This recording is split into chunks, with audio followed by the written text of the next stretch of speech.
What if the real prison in your life has no walls, no guards, no locks, and yet you live inside it every single day? It wakes up with you. It follows you to work. It sits with you in silence at night. It whispers when you are alone. It shouts when you make a mistake. It reminds you of who hurt you. It predicts who will leave you. It tells you who you are and who you will never become. And the most dangerous part, you believe it. One thought can change your entire mood. One memory can shrink your confidence. One imagined future can fill your chest with fear. Nothing outside has moved, but inside, everything feels heavy, tight, trapped. This is the invisible prison of the mind, not built from iron, but from identification, not locked from the outside, but reinforced from within. Every time you say, "This thought is me," another brick is placed in the wall. Every time you obey fear without questioning it, another bar is strengthened. But what if the voice in your head is not your master? What if it is just noise you were never taught to observe? In this video, we are not going to fight your mind. We are not going to force positivity. We are not going to pretend thoughts disappear. We are going to expose the illusion. Because the moment you see clearly how suffering is created, you stop participating in it. The moment you realize you are the awareness behind the thought, not the thought itself, something shifts. If you have ever felt controlled by overthinking, if you have ever felt exhausted by anxiety, if you have ever felt trapped inside your own head, stay with me, because by the end of this you may discover something powerful. The door was never locked.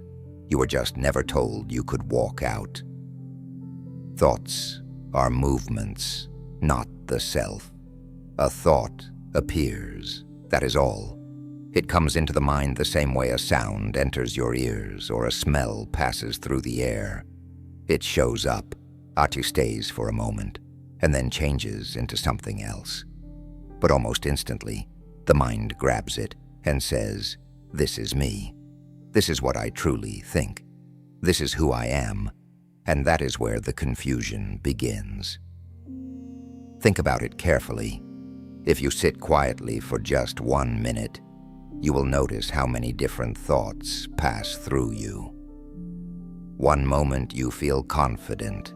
The next moment you doubt yourself. One moment you feel kind. The next moment you feel irritated. If every thought was truly you, then who are you? The confident one or the doubtful one? The calm one or the angry one? The truth is simple. Thoughts change too quickly to be your identity. Buddhism explains that thoughts arise because of conditions. Something you saw yesterday, something someone said years ago, a fear you developed as a child, a habit of worrying, a desire for approval. All of these conditions mix together and produce thoughts automatically. You did not sit down and carefully design each thought. Most of them simply appear. Just because something appears in your mind does not mean it defines you. Imagine the sky. Clouds pass through it. Some are dark, some are light, some are heavy with rain. But the sky itself is not damaged by the clouds. In the same way, awareness is like the sky. Thoughts are like clouds. They move through you, but they are not you. The problem begins when you forget you are the sky and start believing you are every cloud. For example, a thought may say, "I am not good enough." If you believe it immediately, your body becomes heavy. Your mood drops. Your behavior changes. You shrink. But if you pause and say, "This is just a thought passing through," something shifts. The sentence loses power. It becomes lighter. It is no longer a fact. It is just a mental event. This does not mean you ignore thoughts or pretend they are not there. It means you learn to see them clearly. When a thought comes, instead of saying, "This is me," you quietly say. This is a thought. That small change in language creates distance, and in that distance, you feel space. In that space, you are no longer trapped. Over time, you begin to notice something important. Thoughts come and go on their own. You do not have to chase them. You do not have to fight them. You do not have to obey them. They rise, they stay for a moment, and they pass. The more you watch this process, the less afraid you become of your own mind. True freedom begins the moment you realize that you are the one who is aware of the thought, not the thought itself.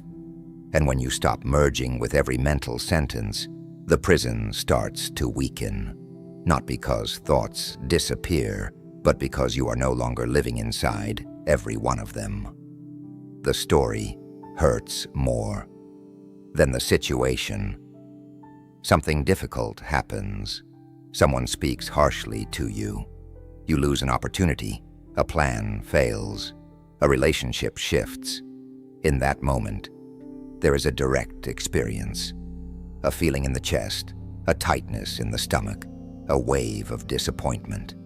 That is the situation. It is simple, even if it is painful, but almost immediately the mind begins to build a story around it. It says, "This always happens to me." It says, "I will never move forward." It says, "They did this because I am not valuable." It says, "My life is going nowhere." And now the pain is no longer just about what happened. It becomes about who you are, and what your future will look like, and how unfair everything feels. The situation may have lasted 5 minutes. The story can last 5 years. This is where suffering grows. Buddhism teaches that there is a difference between pain and the mental story about pain. Pain is natural. If you fall, your body hurts. If someone leaves, your heart feels heavy. That is human. But the mind adds extra weight by repeating, exaggerating, and personalizing the event. It turns one moment into a permanent identity. One mistake becomes proof that you are a failure. One rejection becomes proof that you are unworthy. Look closely at your own life. How many times did something small happen, but your mind expanded it into something huge? A short message with a cold tone becomes, "They don't respect me anymore." A delayed reply becomes, "I am being ignored." A single error at work becomes, "I am not capable." The story multiplies the pain. The situation is usually limited. The story is unlimited. The mind also has a habit of collecting evidence to support its story. If it decides, "I am not good enough," it will search through memory to find every past moment that supports that belief. It will ignore the times you succeeded. It will ignore the times you were appreciated. It will focus only on what strengthens the narrative. And soon, the story feels like reality. But if you pause and separate what actually happened from what your mind is saying about it, something powerful happens. You begin to see the difference. What actually happened? A person disagreed with you. A plan did not work. You felt disappointed. That is real. Everything else is interpretation. When you stop feeding the interpretation, the pain becomes cleaner. It may still hurt, but it is not heavy with extra meaning. It is no longer tied to your identity. It is just an experience passing through your life. Buddhism invites you to deal with facts, not mental drama. Facts can be handled. Facts can be improved. Facts can be accepted. But stories that are built on fear and assumption keep you trapped because you are fighting imagination, not reality. The next time something hurts, ask yourself quietly, what is the simple truth of what happened, and what is the story my mind is adding? That question alone can reduce half of your suffering. Because most of the time, It is not the situation that is destroying your peace. It is the story you keep repeating about it. Craving turns desire into chains. Desire by itself is natural. You want to grow. You want to improve your life. You want love, respect, stability, success. There is nothing wrong with movement toward something better. The problem begins when desire quietly turns into craving. Craving is not just wanting something. Craving is believing you cannot be okay without it. And at first the mind says, I would like this. Then it slowly changes into, I need this. And finally it becomes, I cannot be happy unless this happens. That is the moment the chain forms. Look at how the mind speaks. When I get this job, then I will feel secure. When this person chooses me, then I will feel worthy. When I earn more, then I will feel respected. When people finally see my value, then I will feel complete. Notice how peace is always placed in the future. The present moment becomes a waiting room. You are never allowed to rest here because the mind says something is missing. Buddhism teaches that craving creates dissatisfaction, even when life is already enough. You may achieve the goal, and for a short time, you feel relief. But then the mind moves the target again. Now you need more recognition, more certainty, more validation, more control. The satisfaction never lasts because craving is endless. It does not want the object. It wants the feeling of becoming something greater. And this is where suffering deepens. When the mind is attached to an outcome, every obstacle feels like a threat. Every delay feels like injustice. Every rejection feels like destruction. Why? Because your peace was tied to a specific result. If that result shakes, your inner stability shakes with it. Think of holding sand tightly in your hand. The tighter you squeeze, the more it slips through your fingers. Craving works the same way. The more desperately you cling to something, the more anxious you become about losing it. And even if you hold it for a while, fear of loss begins to grow. So now you are not only craving to get it, you are craving to keep it. Freedom does not mean you stop having goals. It means your peace is not chained to them. You can work hard without telling yourself, my worth depends on this. You can love someone deeply without saying, I cannot survive without them. That you can build your future without believing, my happiness only exists there. When desire becomes gentle instead of desperate, your heart softens. You move forward with effort, but without panic. You prefer success, but you are not destroyed by failure. You enjoy connection, but you are not broken by distance. Buddhism invites you to loosen your grip, not abandon your path, to act fully, but cling lightly, to understand that nothing external can permanently complete you, because craving will always ask for more. The chain breaks the moment you realize that peace is not something you achieve later. It is something you stop postponing now. Resistance feeds what you fear. Something uncomfortable appears in your mind. Fear, anger, jealousy, anxiety. And almost instantly, another reaction follows. I should not feel this. This needs to go away. Why am I like this? You begin fighting the feeling as if it is an enemy that must be destroyed. But the more you fight it, the stronger it feels. This is one of the quiet traps of the mind. Resistance looks like strength, but it often becomes fuel. When you push against a thought or emotion with force, you give it more attention. And attention is energy. The mind locks onto what you are trying to remove. It circles it. It examines it. It checks if it is still there. And by checking constantly, you keep it alive. Imagine trying not to think about something. The moment you say, I must not think about this, your mind repeats it again and again, not because you are weak, but because resistance keeps the focus fixed on the very thing you fear. Buddhism teaches a very different approach. Instead of pushing away what arises, you allow it to be seen clearly. When anxiety appears, you do not say, "This should not be here." You say, "Anxiety is here right now." When anger rises, you do not attack yourself for feeling it. You notice it. You feel where it sits in your body. You observe its movement. This does not mean you agree with the emotion. It does not mean you let it control your actions. It simply means you stop adding a second layer of struggle. Many times, the original feeling is manageable. It is the resistance that makes it overwhelming. Fear might be a small wave, but when you resist it, judge it, and panic about it, that wave becomes a storm. Resistance also creates shame. You begin to believe that having certain thoughts makes you flawed. So now you are not only afraid or angry, you are ashamed of being afraid or angry. The mind multiplies the suffering by fighting itself. When you allow a feeling to exist without fighting it, something surprising happens.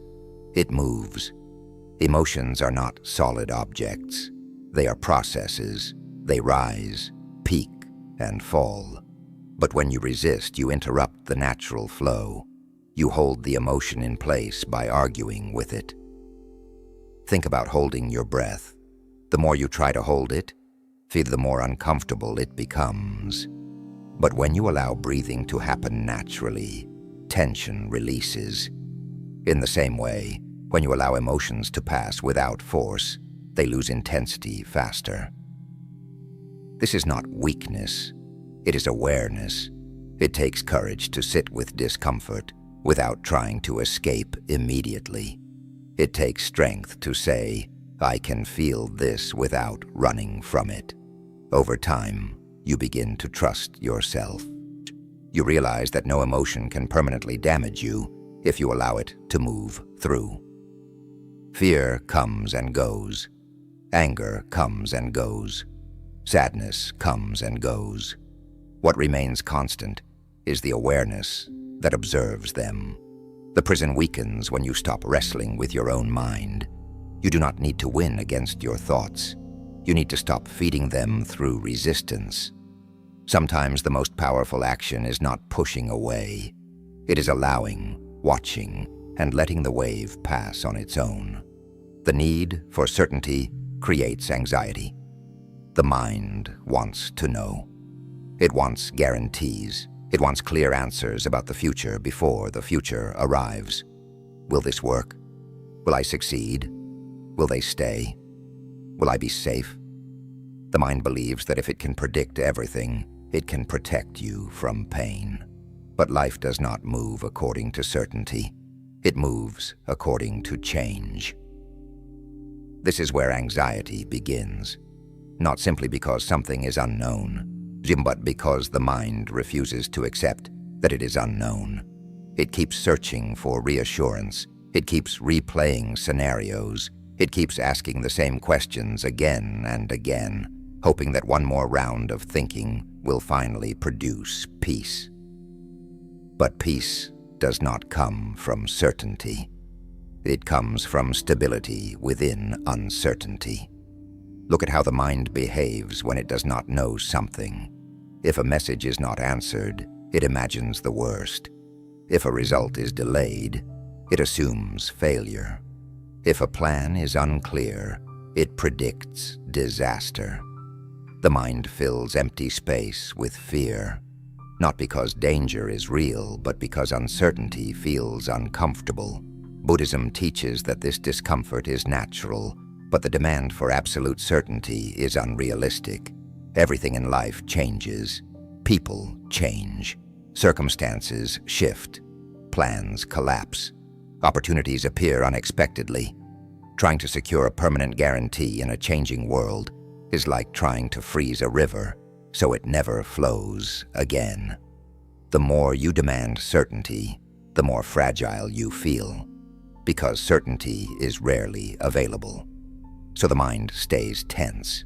It stays alert. It stays restless. It scans constantly for signs of danger or proof of safety. And this constant scanning becomes anxiety. Think about how often you mentally rehearse conversations that have not happened yet. Or imagine outcomes that may never occur. Or replay decisions, trying to be absolutely sure you chose correctly.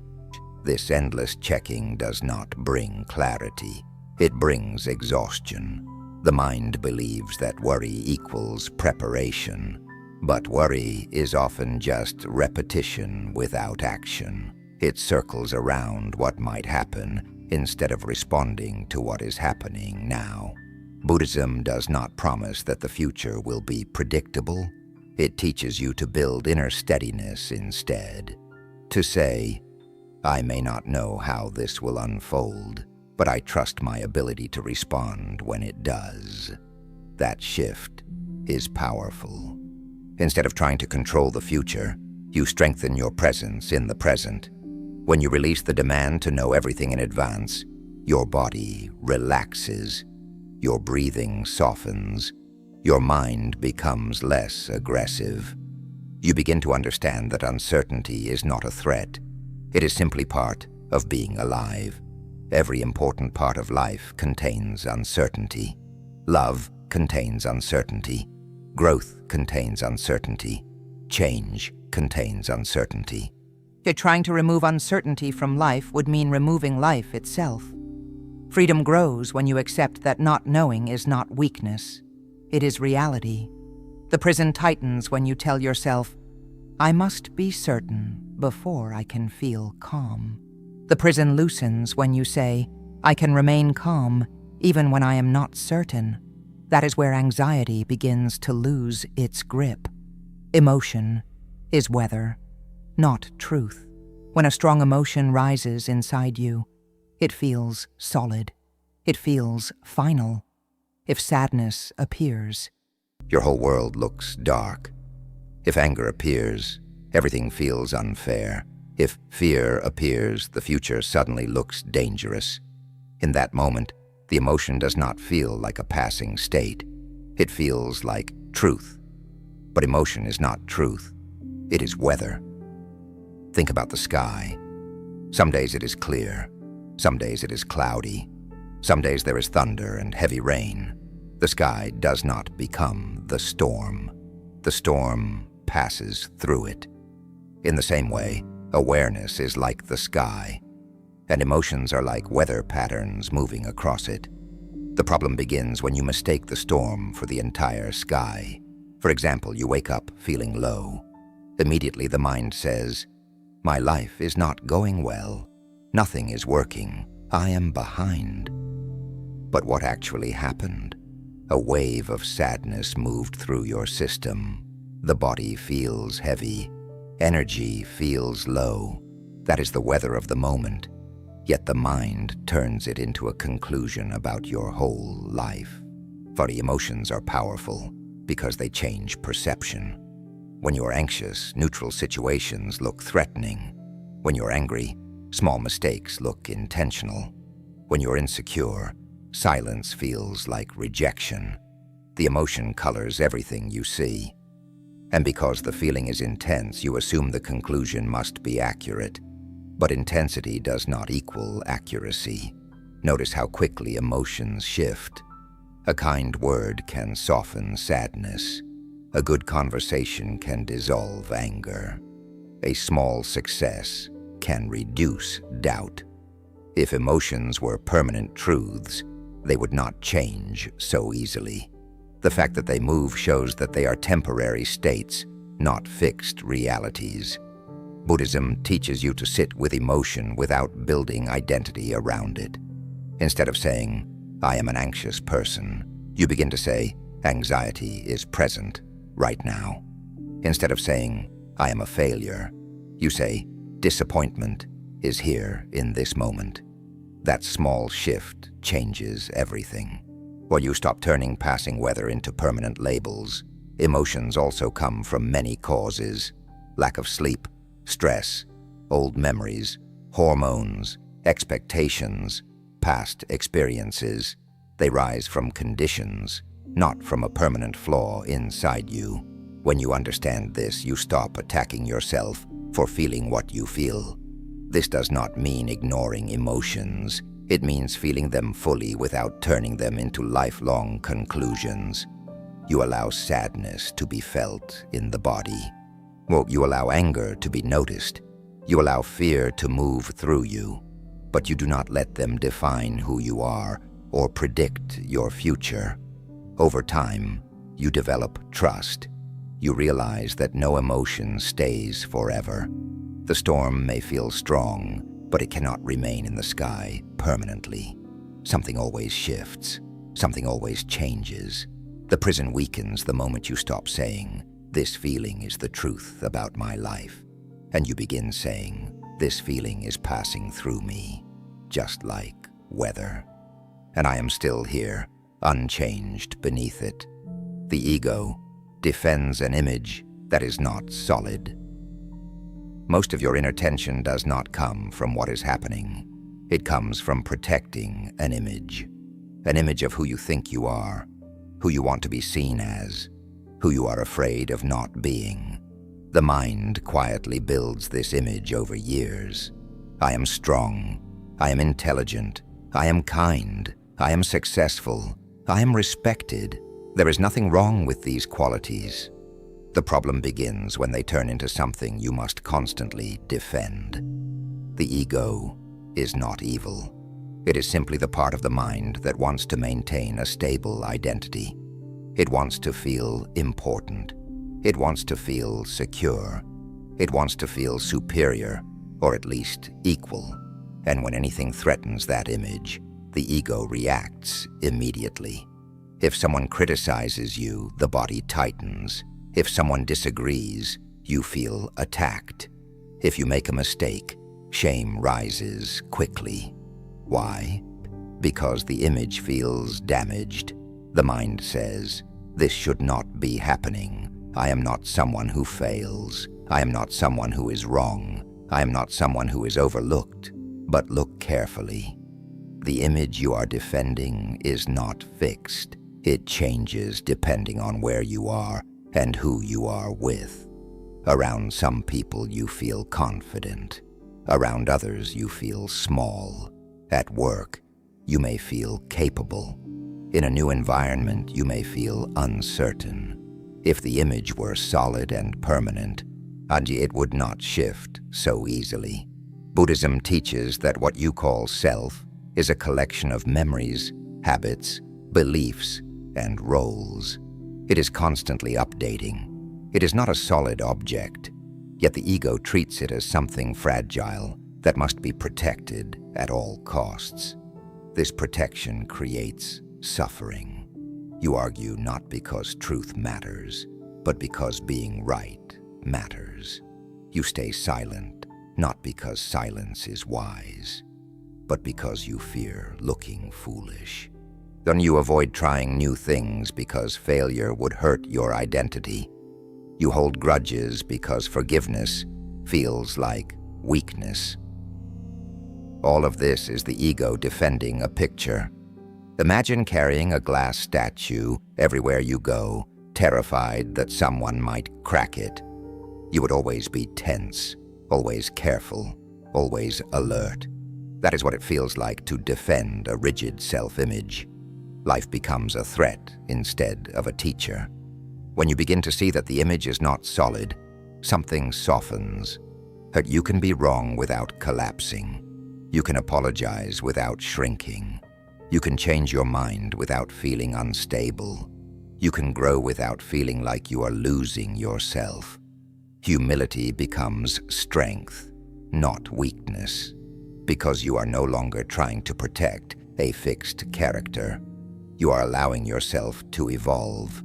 The ego says, "I must remain this way." Awareness says, "I am allowed to change." The ego says, "I must defend my position." Awareness says, "I can listen." The ego says, "This mistake defines me." Awareness says, "This is one moment in a long life." When you stop defending the image so aggressively, relationships become lighter, conversations become calmer, criticism becomes information instead of insult, failure becomes learning instead of identity. The prison weakens because you are no longer guarding a fragile idea of yourself. You begin to live instead of constantly protecting who you think you are.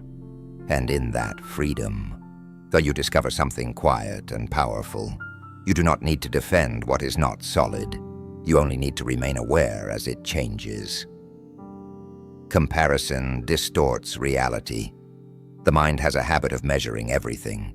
It looks at someone else's success and immediately calculates your own. It sees someone's confidence and questions your own worth. It watches someone move forward and wonders why you are not there yet. This comparison happens so quickly that you rarely notice it beginning. But the feeling that follows is heavy. Comparison distorts reality because it never gives you the full picture. You compare your private doubts with someone else's public strength. You compare your slow progress with someone else's finished result. You compare your behind-the-scenes struggles with someone else's highlight moment. And then you judge yourself based on that incomplete comparison. But what you see is only a surface. Every person you compare yourself to carries fears, the insecurities, and unseen battles.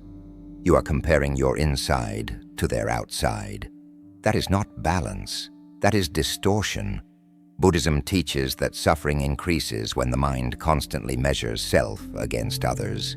The mind creates a ranking system: better than, worse than, ahead, behind, winning, losing.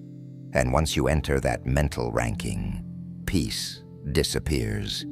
Because no matter where you stand, someone will always appear above you and someone below you. If you feel below, you feel inadequate. If you feel above, you feel pressure to maintain it.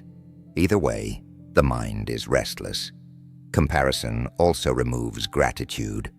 Instead of seeing what is already growing in your life, you focus on what someone else has. Instead of noticing your own pace, you rush to match another person's timeline. But life does not unfold on a single clock. Everyone moves through different conditions, different opportunities, different lessons. A seed planted in winter does not grow at the same speed as one planted in spring. That does not make it inferior. It simply means its conditions are different. When you constantly compare, you disconnect from your own path. You stop listening to what is true for you and start chasing what looks impressive in someone else's life. This creates confusion. You may pursue goals that are not even aligned with your heart just because they appear successful. The mind also compares in relationships. You compare attention, you compare affection, you compare treatment, and through comparison, simple moments become complicated.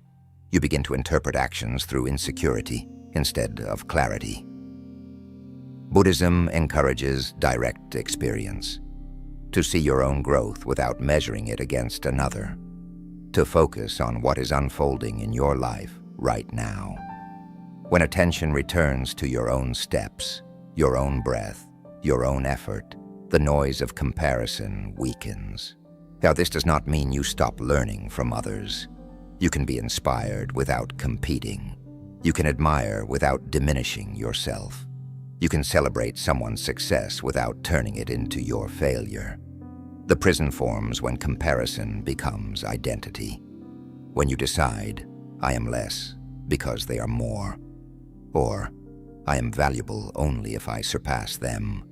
Freedom begins when you realize your worth is not determined by someone else's position. You are not running their race. You are walking your own path. And when you stop looking sideways every minute, you finally see clearly where you are going.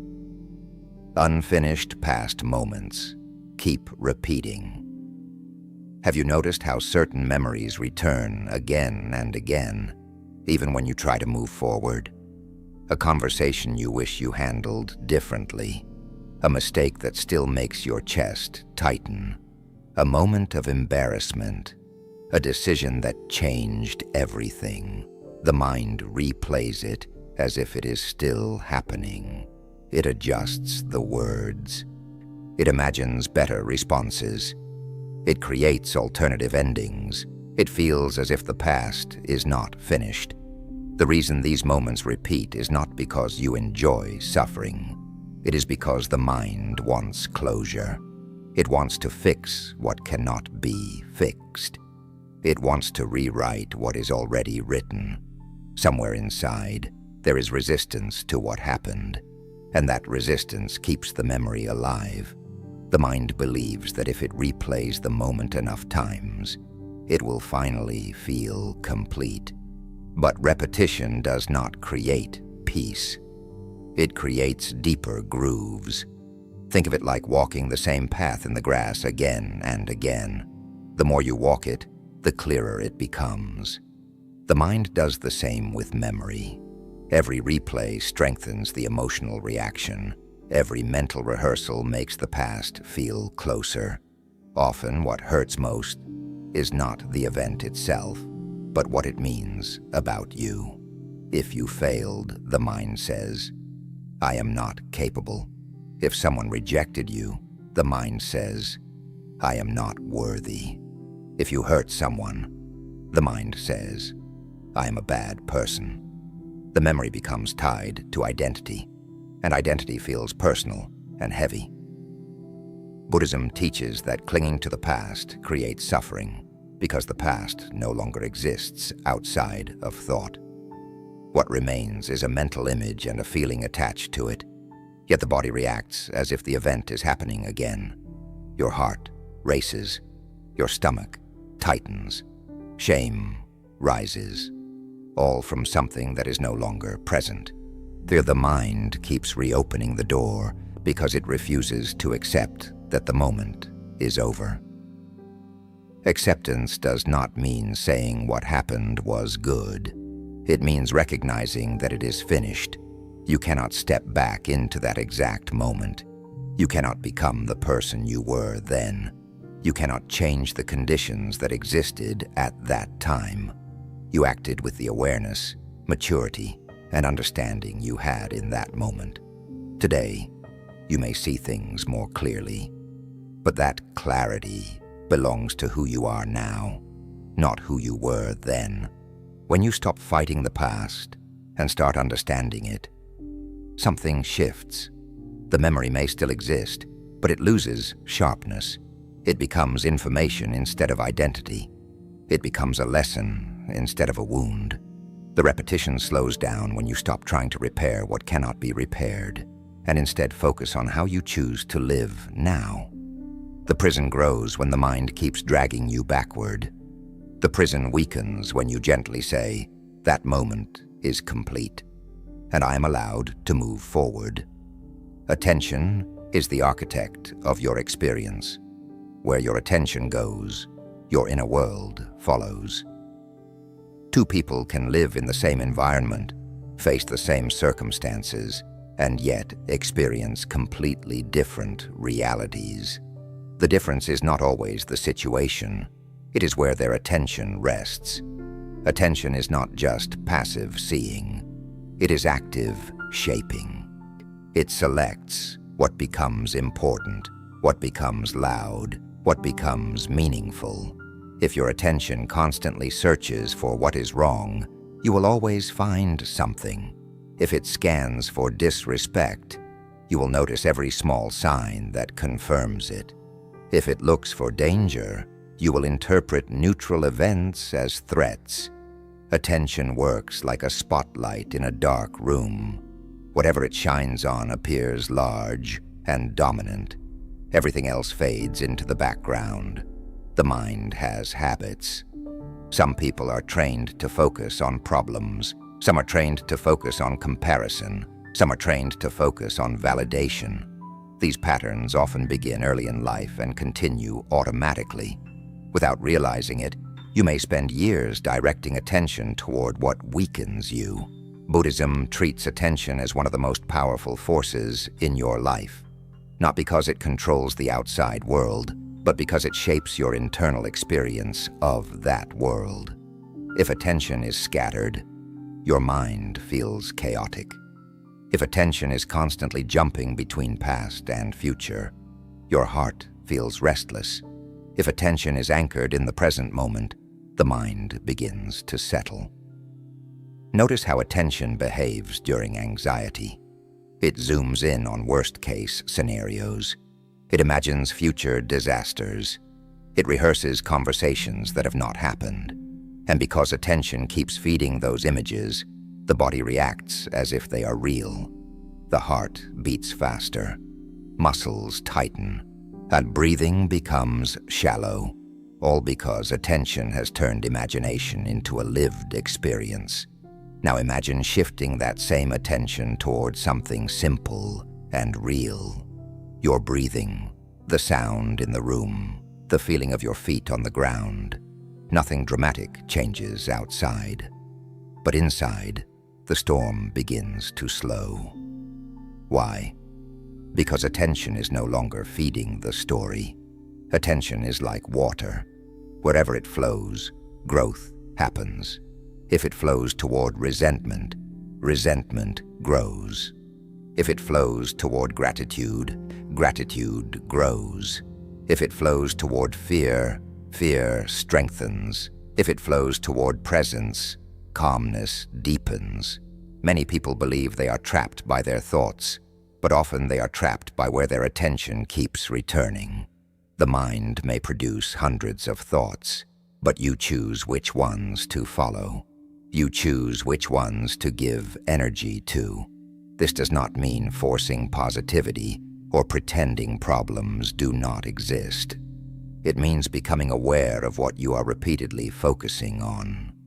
Are you constantly replaying what went wrong?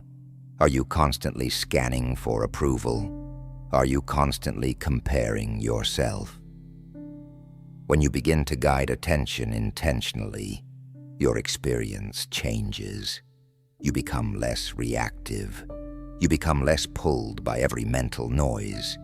You start to realize that you are not at the mercy of every thought that appears. The prison feels real when attention is trapped in fear, regret, or comparison. The prison weakens when attention returns to what is real right now. In the present moment, there is breath, there is sensation, there is simple existence, and in that direct experience without mental commentary, there are no walls.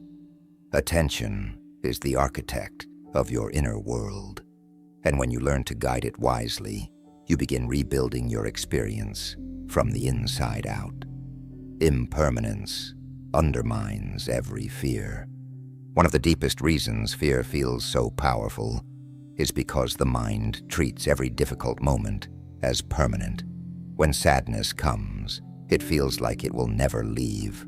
When anxiety rises, it feels endless. When failure happens, it feels like a life sentence. The mind whispers, "This is how it will always be." But that whisper is not truth. It is forgetfulness. Everything changes. Look at your own life. Think about a problem that once felt unbearable. A moment you believed you would never recover from. A loss that felt like the end. And yet, here you are. The intensity changed. The circumstances shifted. Your understanding grew. What once felt permanent slowly transformed. Impermanence is not a poetic idea in Buddhism. It is a direct observation of reality. Every emotion shifts. Every situation evolves. Every body ages. Every season turns. Nothing holds the same form forever. Fear loses strength when you truly understand this. The mind suffers because it freezes the present moment and projects it forward. If I feel this pain now, I will always feel this pain. If I am struggling now, I will always struggle. If this relationship is unstable, it will always be unstable.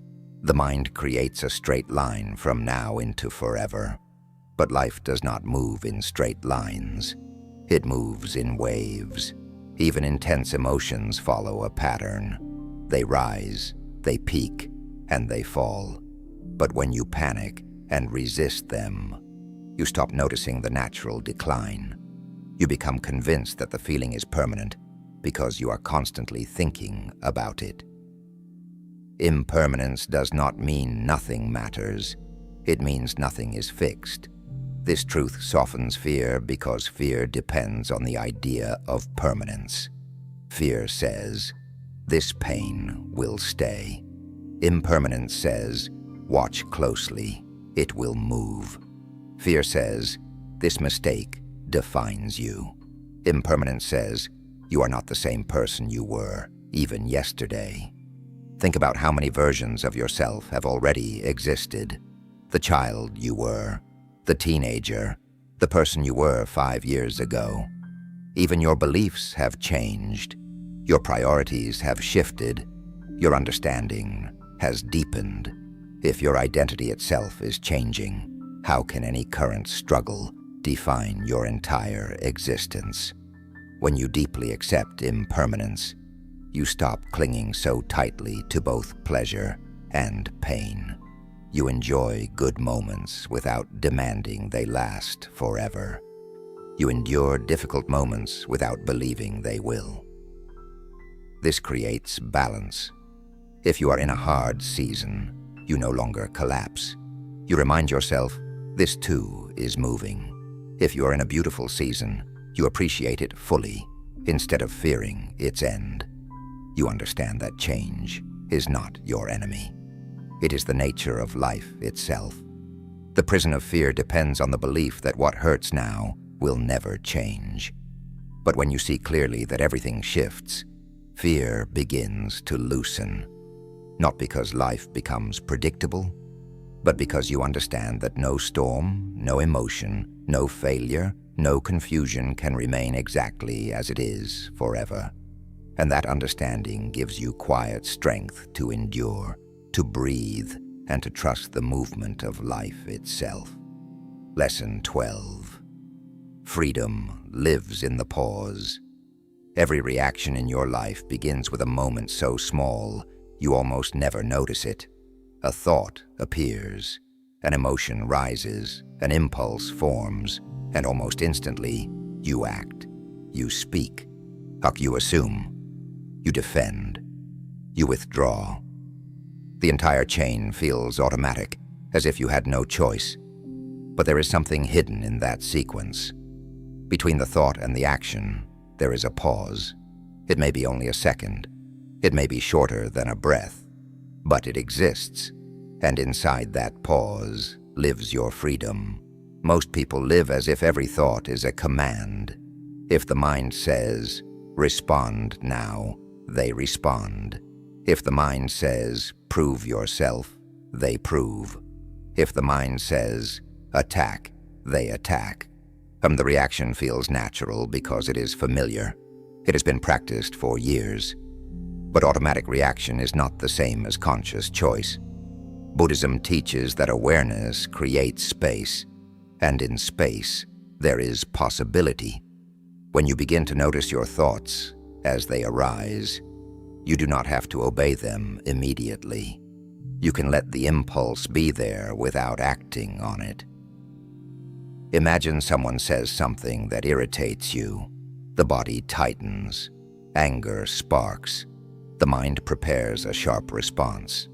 In the past, you might have spoken instantly, but now you pause. You feel the heat in your chest. You notice the urge to respond. You breathe once. That single breath changes everything.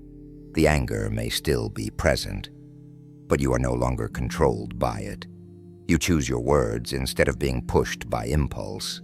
Sometimes you may still speak firmly, but it comes from clarity, not reaction. The same pause works with fear. A fearful thought says, avoid this situation, cancel the plan, yet stay small. But if you pause, you can question it. Is this real danger or discomfort? Do I need to escape? Or can I stay present? That moment of awareness weakens the automatic pattern. Freedom is not dramatic. It is not loud. It does not feel like fireworks. It feels like space. Space between trigger and response. Space between emotion and decision. Space between thought and belief. Without that space, life feels like a series of reactions. You are pulled by moods, pushed by opinions, driven by habits. But with that space, you begin to steer your own direction. The more you practice noticing the pause, the stronger it becomes. At first, it may appear rarely. Then it begins to appear more often. You catch yourself before sending the message, before making the assumption, before speaking harshly to yourself. Over time, you realize something powerful. You are not trapped by your thoughts. You are only trapped when you react to them unconsciously. The pause is where awareness steps in. It is where you remember that you are not the thought. You are the one who sees it. And once you see it clearly, you are no longer forced to follow it. In that quiet space, the prison door opens. Not because the mind has stopped speaking, but because you have stopped obeying every command. You may not wake up tomorrow with a completely silent mind. Thoughts will still appear.